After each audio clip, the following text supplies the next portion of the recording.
All right. Do you need, I mean, I guess if we're going to broadcast this, then I probably should use the microphone. Because as I tell other people, people online can't hear me. But, so we're going to get started. And thank you for your interest in peace. It appears that many people are maybe less interested in peace. Yeah. I mean, honestly, I don't blame them. It's going to get hot, and right now is the time to go. So thank you for your commitment to this over and above being outside. So, like I have announced, this is a social statement that is from the Cold War era. It was written in response to that. It had just ended. But about 6 years ago, the wider church thought, there are reasons to bring this back and to talk about it. And so we also thought that this was a good time to have the conversation in our midst. And so the links for the actual social statement and then also an introduction and the participants guide were in the midweek. And then also Chris, in his wisdom, made QR code links. So the left side here on the screen, I'm sorry at home, you probably can't see this, but is the actual statement, and then the participant guide is the QR code on the right. And so if you need a participant guide, then you can scan that QR code. I do have a few copies of the first session printed, and so if you need that, want that. We're not going to follow this explicitly, so I don't know how helpful it will be, but it is here for your looking. It may be more helpful when we get to the Bible study, just because the text will be printed there for you. But if you need that, that's up here. I'm just going to leave it on the chair. It's about 5 pages long. So with that, we'll start with a beginning activity, and I'm going to invite Farrell to lead us in that. And I will hand her a microphone. All right, so,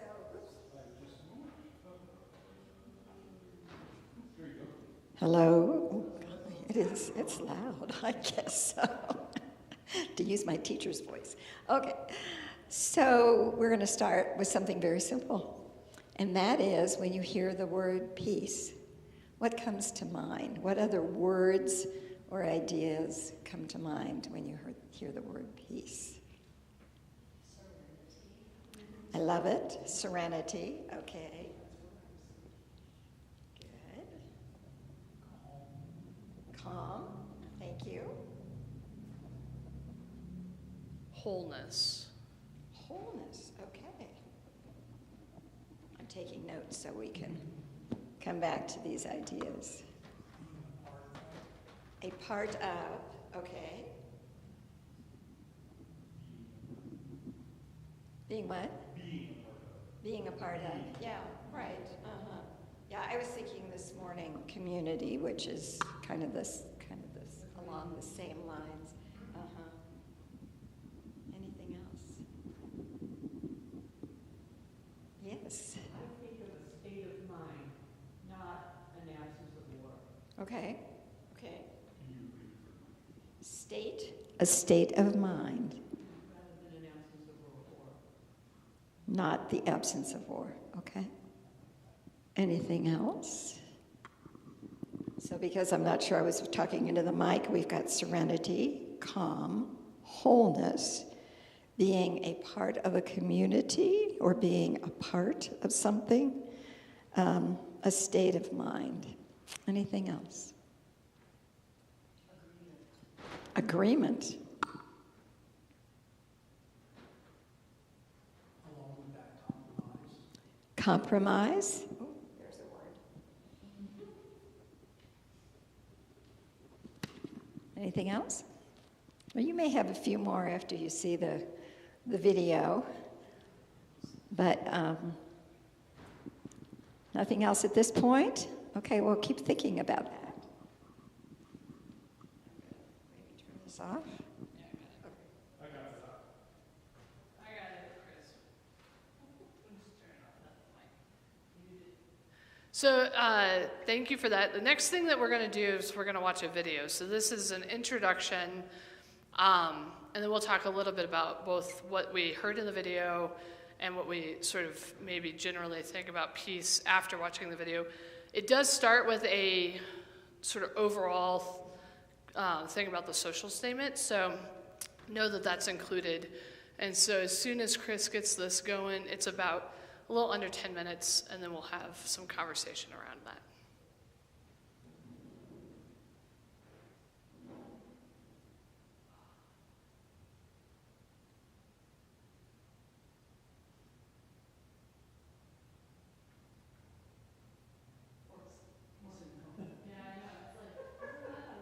I've got it on the computer, I'm not quite sure how to send it up there.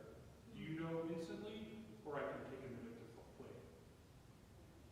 I'll throw it. If you put it in a slide and embed it, it should be able to play. That's what Philip always does when I wrote videos for worship or whatever. Poor Chris, I think, got asked at the last minute for AV this morning, so he's at work very challenged. Which Yeah, it's a small story. I didn't find out till last night, which is why I think that I was got asked at the last minute. That's what I'm saying. Poor guy's been thrown in the deep end. It's like, but like maybe he got this video and he's like, yay!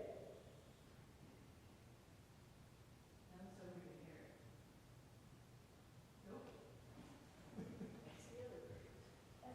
Peace in God's World. I am Carol Jensen, an ELCA pastor and a former member of the task force that prepared this statement adopted in 1995. The task force, comprised of 15 ELCA members, included pastors, theologians, a biblical scholar, specialists in international relations, a recently retired four-star general, and peace advocates, with a few wearing several of those hats simultaneously. While dated in some ways, I believe you will find this statement, sadly, is as relevant now as during the 3-year process that led to its adoption through discernment and input from ELCA members across the country. I personally became concerned about issues of war and peace through my involvement in Lutheran campus ministry during the Vietnam War era. I worked for several faith-based peace organizations in my 20s and 30s and eventually went to seminary. I served as a parish pastor for 25 years, first in Philadelphia and then in Seattle, continuing to teach and preach about peacemaking. I'm currently retired from parish ministry, and I serve as co-chair of our Washington State's interfaith advocacy organization, Faith Action Network. At the time the peace statement was developed, the Cold War between the United States, the Soviet Union, and their allies was over, and long simmering regional conflicts had come to the fore, including the first Gulf War in response to Saddam Hussein's invasion of Kuwait and the wars in the Balkans. There was considerable public debate about the role of U.S. power, including military force, in these conflicts. In For Peace in God's World, the ELCA provides theological and ethical perspectives to guide its staff, pastors, teachers, and ELCA members in their responses to issues of war and conflict among the nations, and to the challenges of peacemaking, even as military budgets bulge and weapons proliferate. While some years have passed since the adoption of the statement, the scourge of war and violent conflict continues to claim lives and disrupt communities across the globe. These conflicts can seem remote to many of us in the United States, though military personnel and their families can experience them much more directly. We also experience the results of war and violence as refugees flee their homelands and seek safety in our nation, and we can catch a glimpse of the way constant war is changing our society through growing militarization. Through our baptism, God calls us to care for our neighbors near and far. International issues are undoubtedly complex, yet our church is empowered by the gospel and equipped through its ethical teachings and its experiences with our global partners to speak and act for our neighbor who's threatened by war and violence. Studying the ELCA's statement on peace can help remind us of our God-given calling to be peacemakers and what that calling might look like in today's context. Let me give you a brief overview of the social statement itself, which is organized into 5 sections. The statement begins with the God of peace, offering a Lutheran theological understanding about God that we find in the Bible and that we view through the lens of Christ. It continues with the second section, the church, a community for peace, focusing on the church's calling to proclaim God's peace and to act for peace. The third section, in God's world, a faith, returns to some biblical and theological themes that shape our calling to be peacemakers as part of God's earthly activity.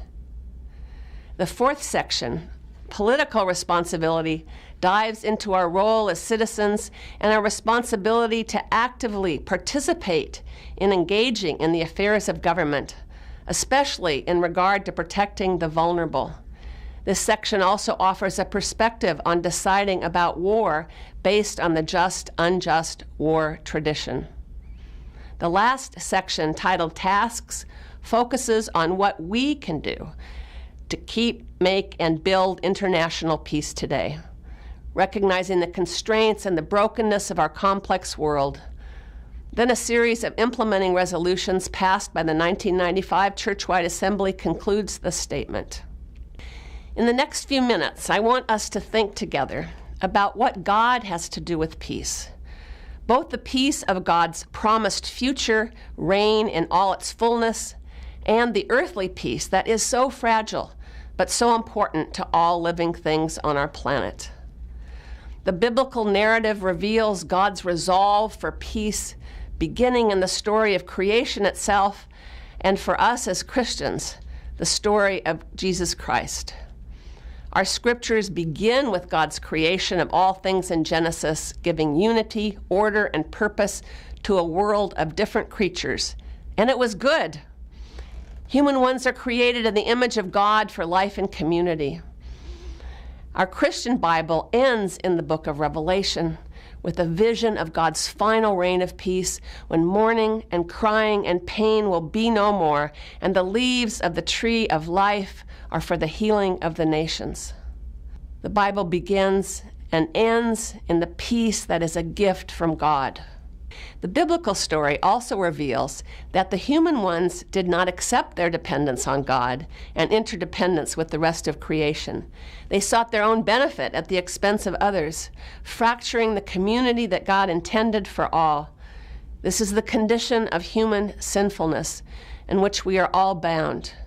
Greed, oppression of one group by another, economic injustice, all flow from this human condition and lead to violence and war.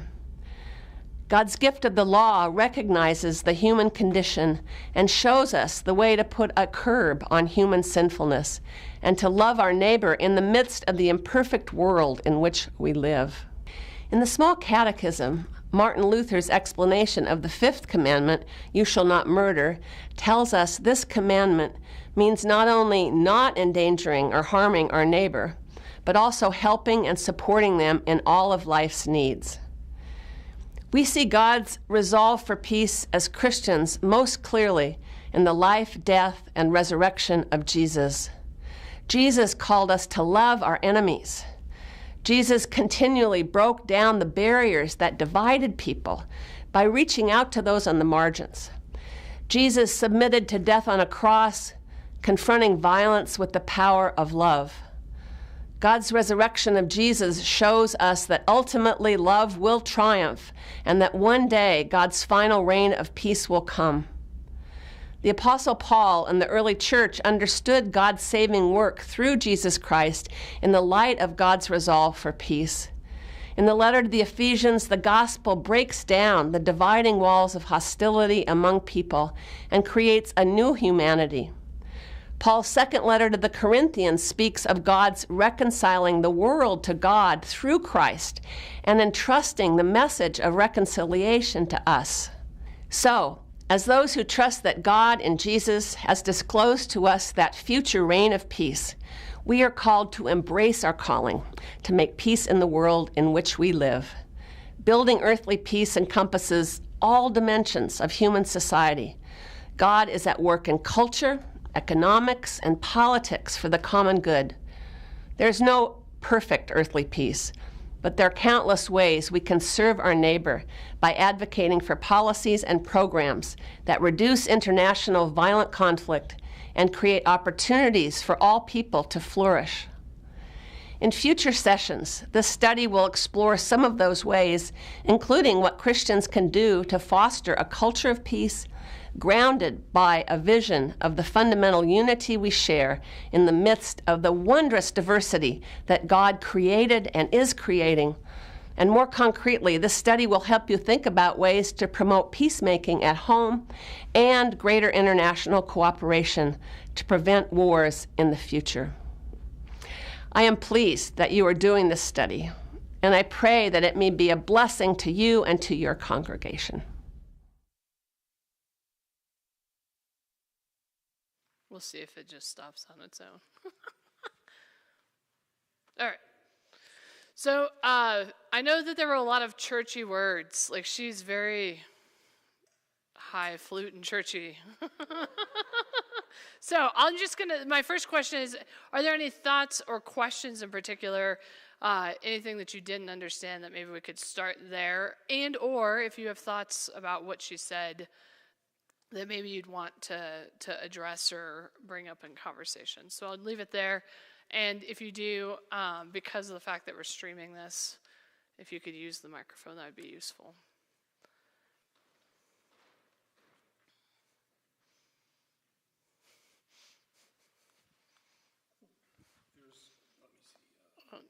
It's like you have to turn yourself on.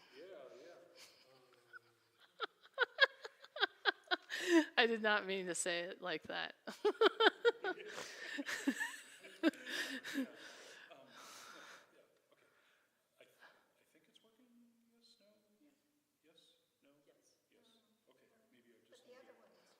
Here.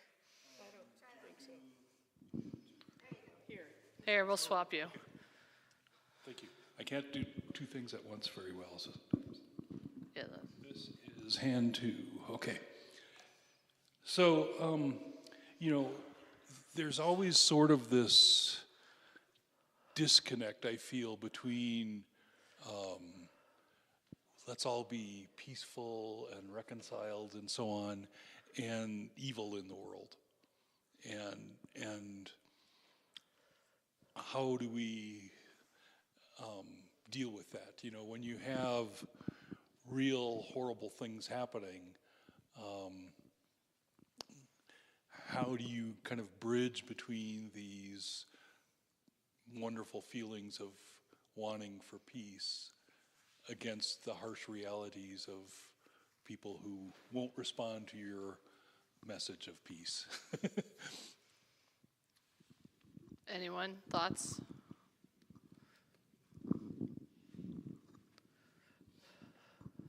Along with that, I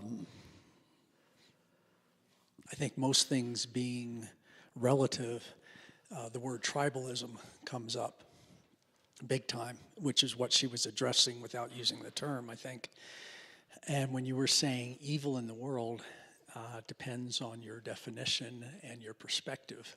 So what I might call evil, another person calls necessary.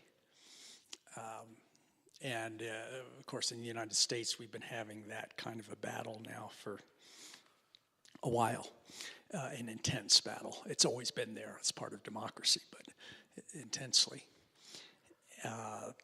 So I think to address that, what you're saying, first you have to look at what the other person thinks and feels and how to understand that before calling it evil.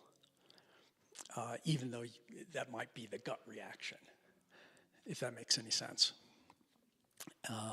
So yeah, that's a place to start.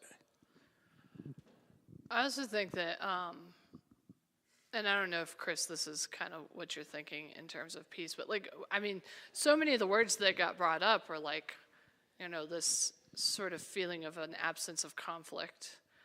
And in some ways that is hopefully what peace instills, but that will not happen until there's justice. And so like, part of what I think Doug is saying is that on some levels there is this element of like people fighting for different values and morals, which that's, that's always going to be the case as long as we see things differently. But the other piece of it is that, in my mind, where it becomes evil is when you are believing yourself to be better than another group of people. And so like, the tribalism, like my group is, so that's where we get like white supremacy and where we have enslaved people. And so it's like when there's no justice for those groups of people, when life is, they don't have what they need and life is not fair for them, then that is, I think, evil, and we need to address it. And as long as we're not addressing it, like I think that we as Christians have kind of replaced peace and that understanding with Christian niceness. Like if I'm just nice, I'm going to let you go first, Like, well, one, if everyone says you go first, then no one's going to go. But two, it also may mean that someone who actually needs to go first is not the person who gets to go first. Justice does not even mean equal. Justice means that it's equity. We have what we need. And so those folks who need a little more have a little more, and those of us who don't have a little less. So I think that that's part of some of the evil and is that, some of it's just not going to be a thing, I think, until Jesus' second it's not going to be taken care of until Jesus' second coming. We'll always have those. But I think that, as she talks about, like caring for our neighbor can help instill more peace in the world. There can be places where people find peace because we're working for our neighbor, making sure that we're not just killing them or harming them, but also making sure that they have what they need for life. Where's the mic? Here's the mic.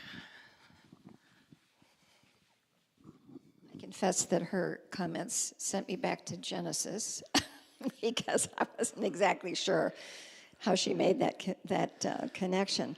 But she does talk about unity, order, and common purpose. And I find that very helpful in terms of what you were just talking about. If we can come together in common purpose, if we understand unity and we're all in this together, if we understand there has to be some order, which seems like there isn't much of that right now, but those words kind of help me.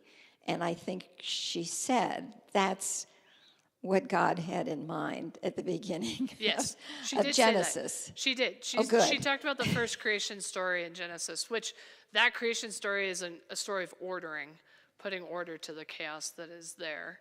So that's where she gets that from. I'm glad that you said that because it had me a little confused at first.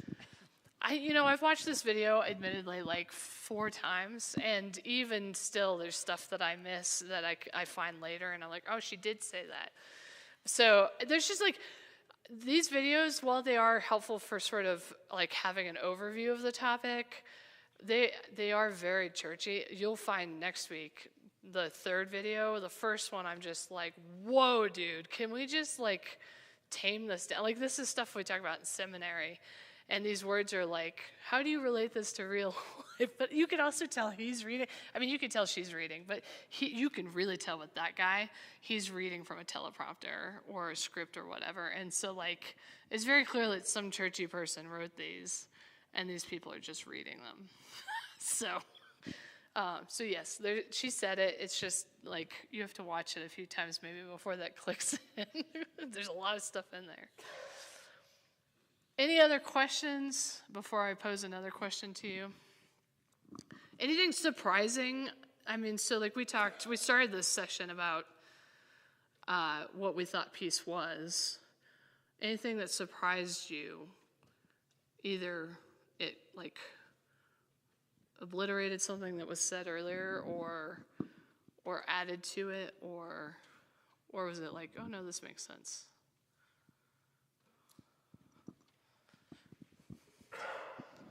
I would add 2 words, appropriately or inappropriately, but one of the things that I thought about as I was looking at this is secure as a word that reflects peace.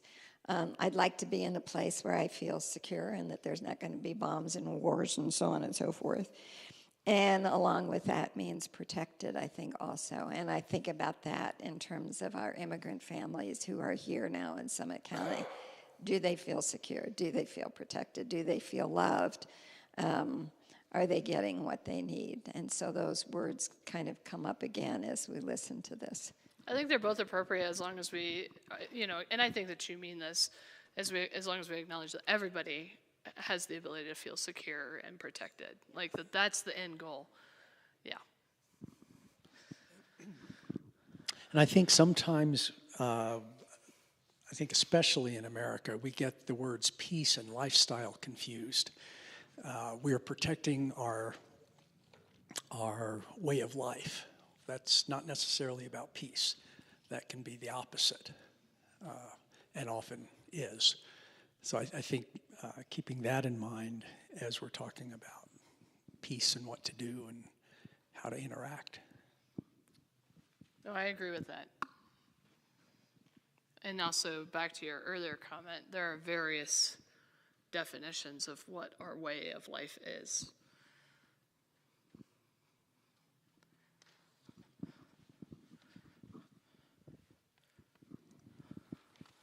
I'm inclined to think that some of this chaos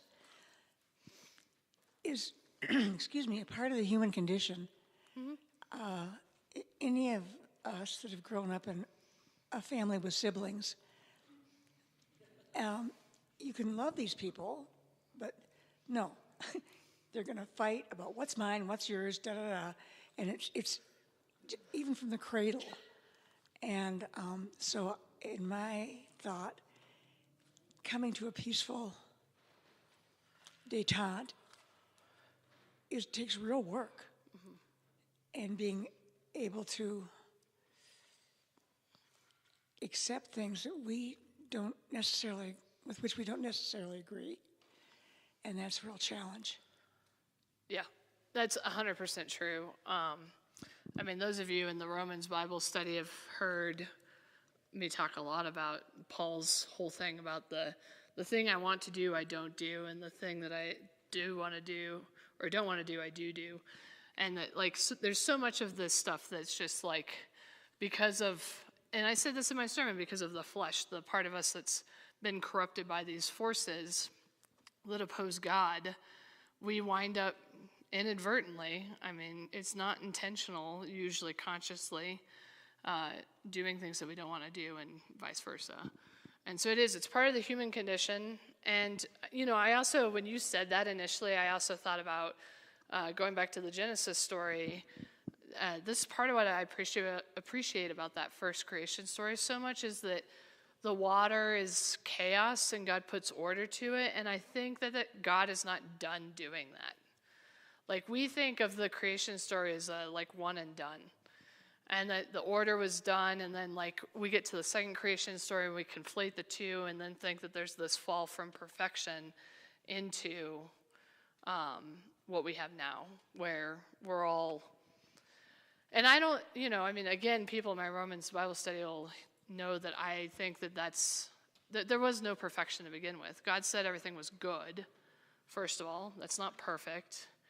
And then second of all, that sin existed. And I think that sin, the snake coming in the garden, whatever, like that was there. The people like would have had some element of thinking that this would be an option at the very least, if not like the thing they should do, if it weren't already sort of present. And I think of it, if we are going to conflate the two stories, as that chaos that God has not yet put to order. And so it's until that order is fully done that we will not have this human condition that we live with. And so in the meantime, it does require real work. I mean, like, I think everyone in the room and everyone in the world should be in therapy, because it's like we all have to work through these things.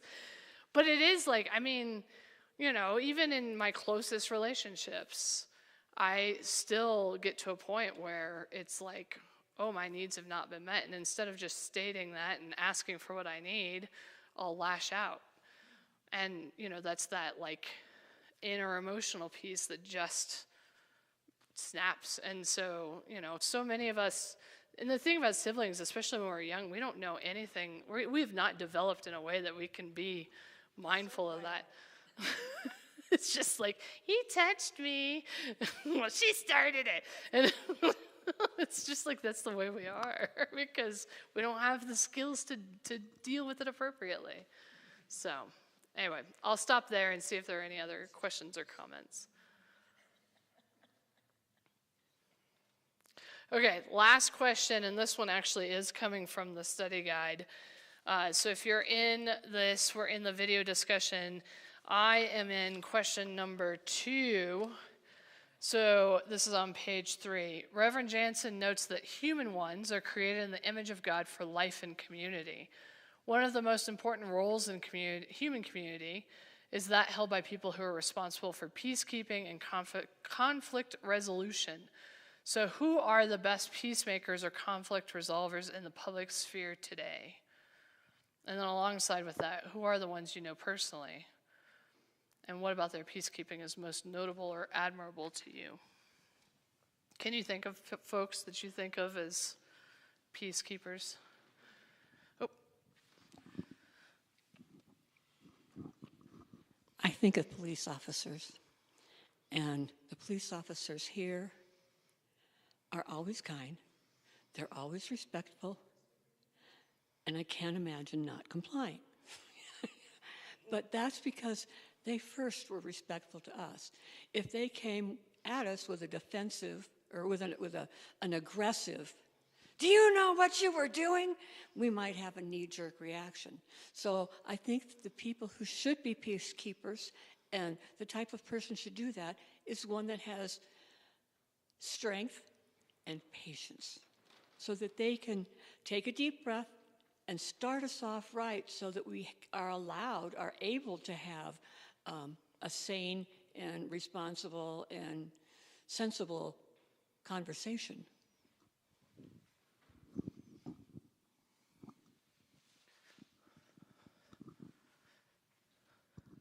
I have the privilege of volunteering in Upper Blue Public School in Breckenridge.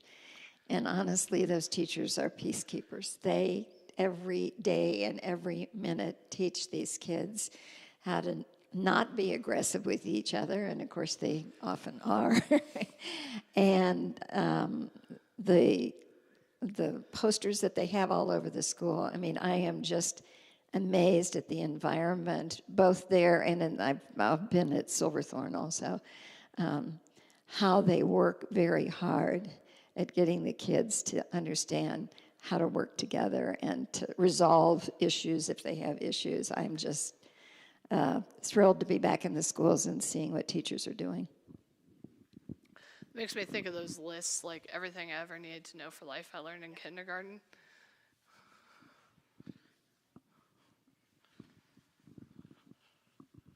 I'd say as a public figure, one person I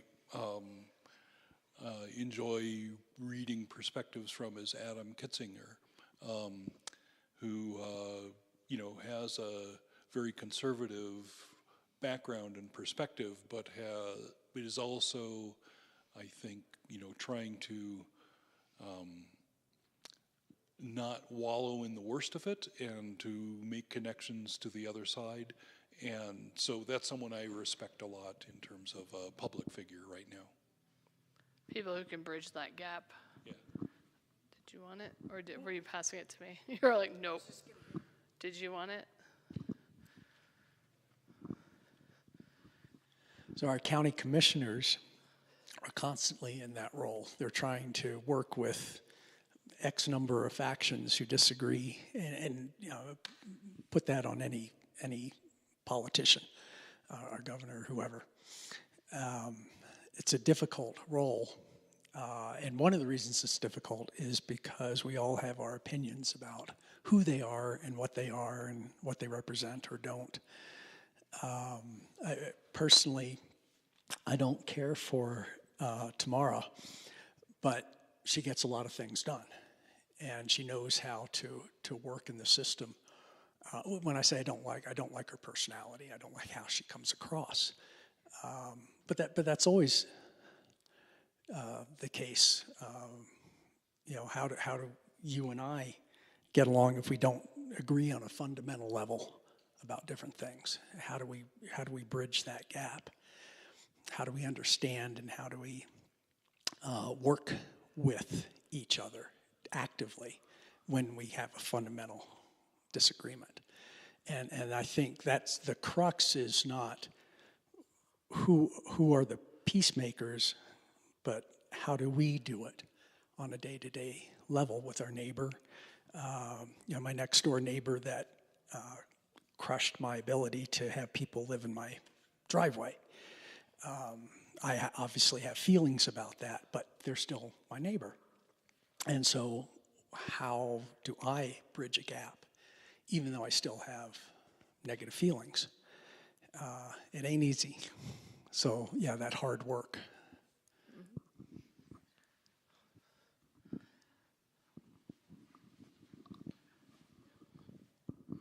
I would add our church leaders, our bishops, and the Pope, who right now is in an uphill battle with the Republicans. But I think what saddens me a little bit is that when you hear what the bishops have to say, it's kind of to the audience that already knows what they're trying to say. And I'm saddened that we don't get their message and their efforts at peacekeeping out a little bit. I mean, obviously the Pope gets television time, but I look at our presiding bishop of the Lutheran Church or the bishop of the Synod here, and I just don't know how far and wide those messages get.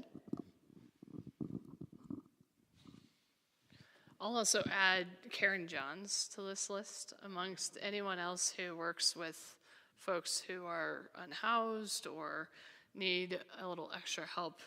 So, the people who are working for justice in ways that provide a little bit of safety in our midst. Diane Llewellyn, Marcia.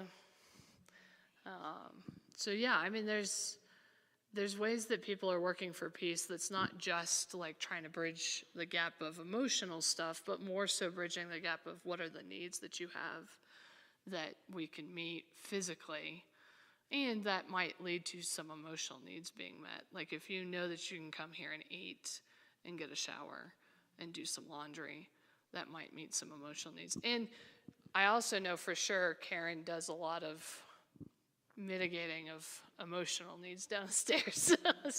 There are people who show up who have all sorts of feelings about all sorts of things, and then it creates all sorts of issues, and so she has to manage that a lot of the time.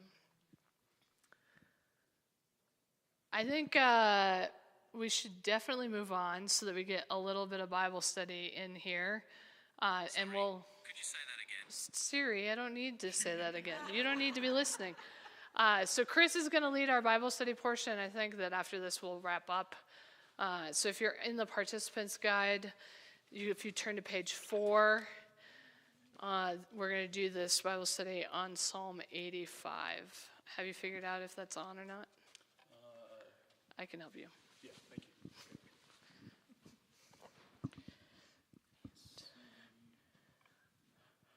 There, you should be on. Okay, I'm just going to raise this. Ta-da.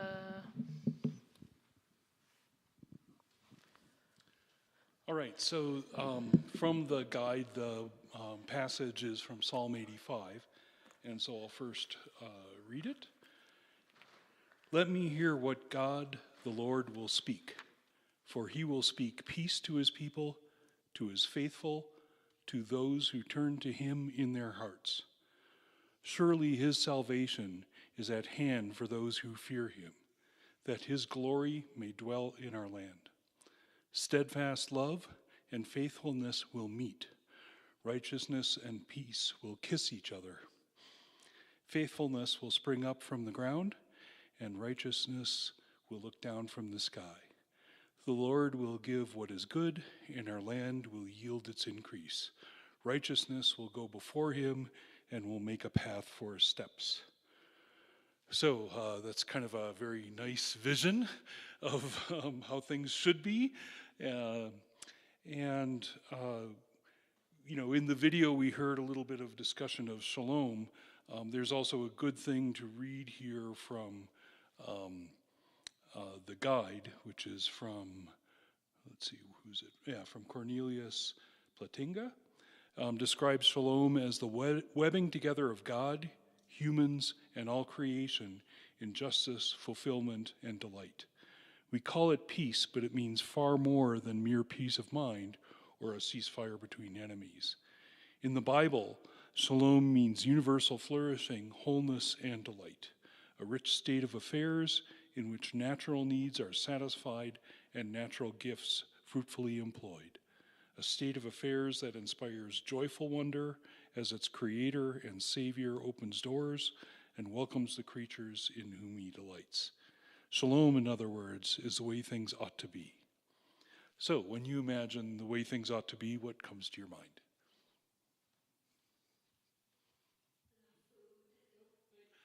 Holly said enough food. All our basic wants are met. Food, shelter.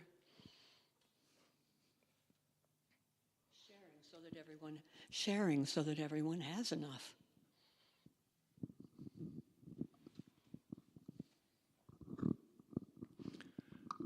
I'll share a perspective from the chorale for Beethoven's Ninth Symphony. I was part of that in Boulder in April, and there's this line in there about, God kissing his people. And, that's really a neat vision, and as we saw in the psalm, righteousness and peace will kiss each other. That was sort of a neat part of the Beethoven Ninth for me.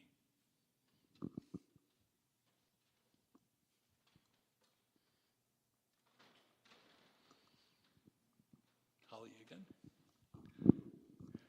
Can I add laughter? God's face shining upon us can be interpreted as God, the Father, the parent, trying to make the baby laugh. She was just visiting our young grandson.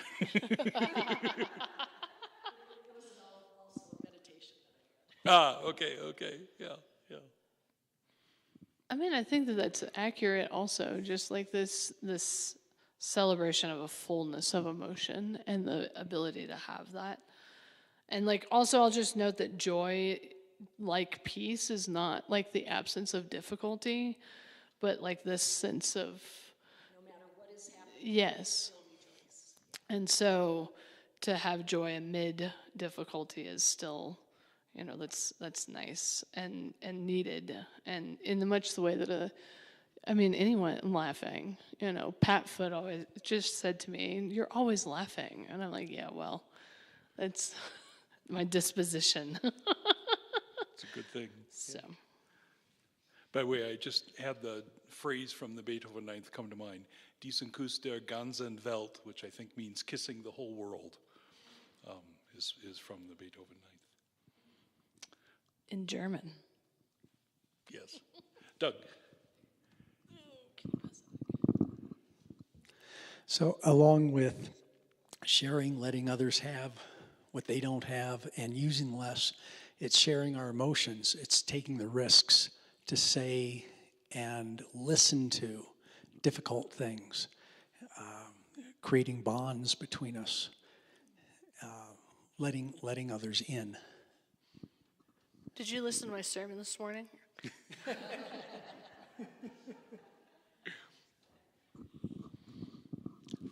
So maybe I'll go on to the next point here. What do you think, when you think about God's peace in both the heavenly kingdom and our day-to-day lives, what personal barrier keeps you from experiencing this peace?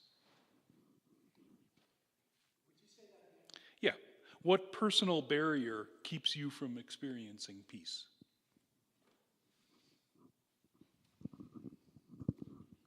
My own doubt. Your own doubt, yeah. I have to say that what keeps me from my personal peace, and I need to get over it, is how there are people in the world that seem to be running the world right now that think they're doing all of this. And they think they have the same relationship, if not better, with God than all of us do in doing the things that we think are the right things. It's really difficult to, I don't know, it's just all difficult. I'll say that mine's kind of a mix between the two of you, because I feel like, for me, it's like when my reserves run dry. And a lot of that comes from, like, I have shared with this understanding of, like, we don't see eye to eye, and that's okay. But I would hope that there'd be some reciprocity of listening and understanding. And I don't get that sometimes from people who I disagree with and disagree with me. And so, like, it's like, I mean, the whole not sharing our feelings, well, it's like we're not sharing the ability to even have this discussion. And that's really difficult. And then it's like the more I try it, the more my reserves run dry. And then it's like I need something else. Chocolate. I like chocolate, but it's not my like, yeah, I'm atypical that way. What? Our granddaughter doesn't like chocolate. Oh, Philip would agree with you. Philip's a chocolate guy, and I don't know. I'll take a fruity candy over chocolate almost any time. Finding out all sorts of things about your pastor, aren't you?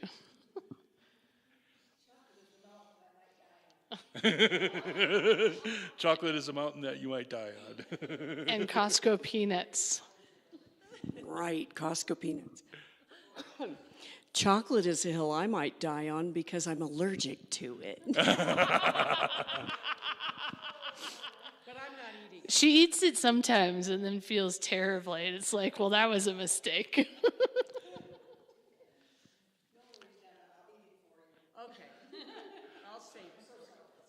Holly's a nurse. She could administer an EpiPen should you need it. Yes, true. So I'll have to mention something that keeps me from peace in a certain way. A person I know from scuba diving world, technical diving world, he is, latched on to Breitbart.com and things like that.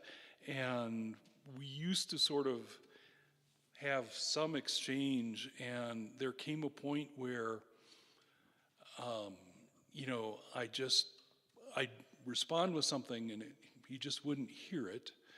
And I just got tired of it, and so I sort of stopped responding to him because he kind of tried to provoke me, and I would resist being provoked, but it just seemed fruitless at a certain point. And, it's better for my internal peace right now to concentrate on, I do this class, Energy, Climate, and Nuclear Power, and concentrate on bringing good information to smart students. That's the thing that gives me more peace right now than trying to continue to engage in some of these more difficult conversations. It's, in a sense, an opportunity wasted to try and converse with him, but it just doesn't seem to work, and it just creates upset in me. And I think you've mentioned you've had experiences like that with relatives. Yeah. So that's a perspective I have on something that holds me from peace, but maybe is more peaceful for me in a kind of a conflicting way. Holly. This might not even be pertinent, but it puts me in mind of my, back in the day in my former life as a trauma nurse, and the people that I worked with whom I worked all had different viewpoints, and it was like that. I mean, we didn't agree on a lot.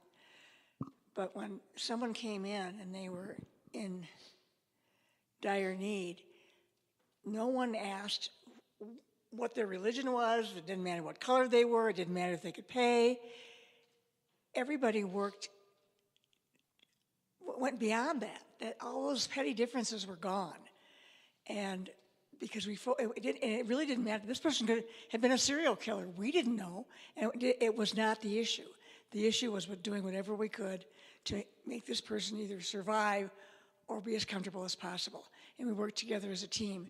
So from that, when I look back on that, I mean, I can see vision, like I'm standing above it, seeing us, everybody's doing their thing, and nobody's saying, but, you're not pro-choice. That didn't matter, And so I think that there are possibilities to come together if we let ourselves, or if the situation, if we rise to the occasion, I guess would be the most apt way of putting that.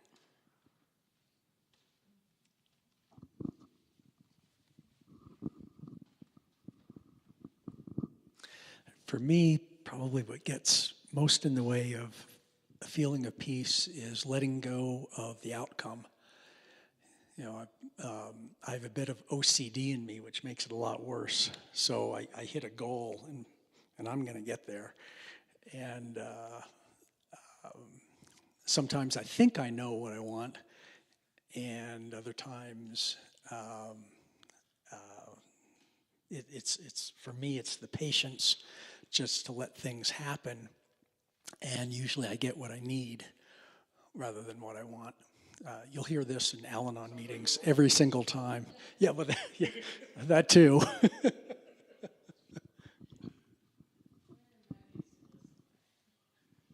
If we could all work together as an emergency room crew has to do in order to make sure that everyone had enough food, everyone had work, everyone had shelter, those things could be eliminated, because there is enough if we just work together to find answers, to make sure of it.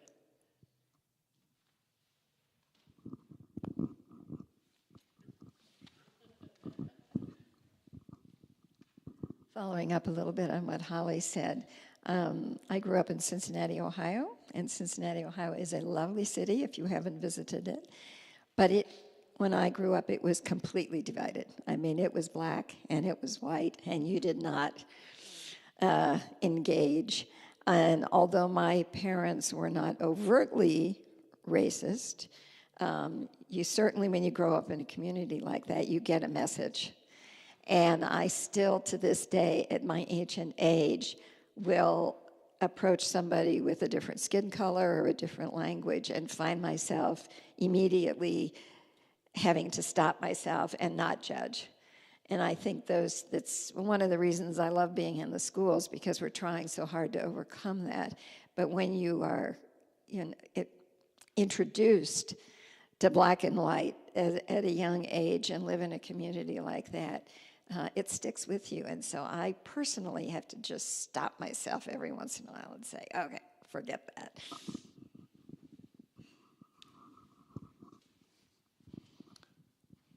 Well, if there are no other comments, this reflection ends with a suggestion.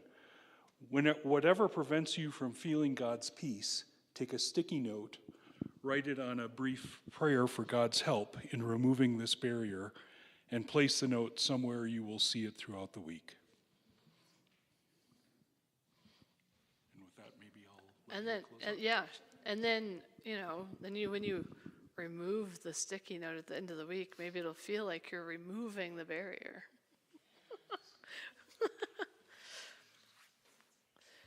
All right, so this is the point where we'll wrap up our conversation. So just any last thoughts or questions?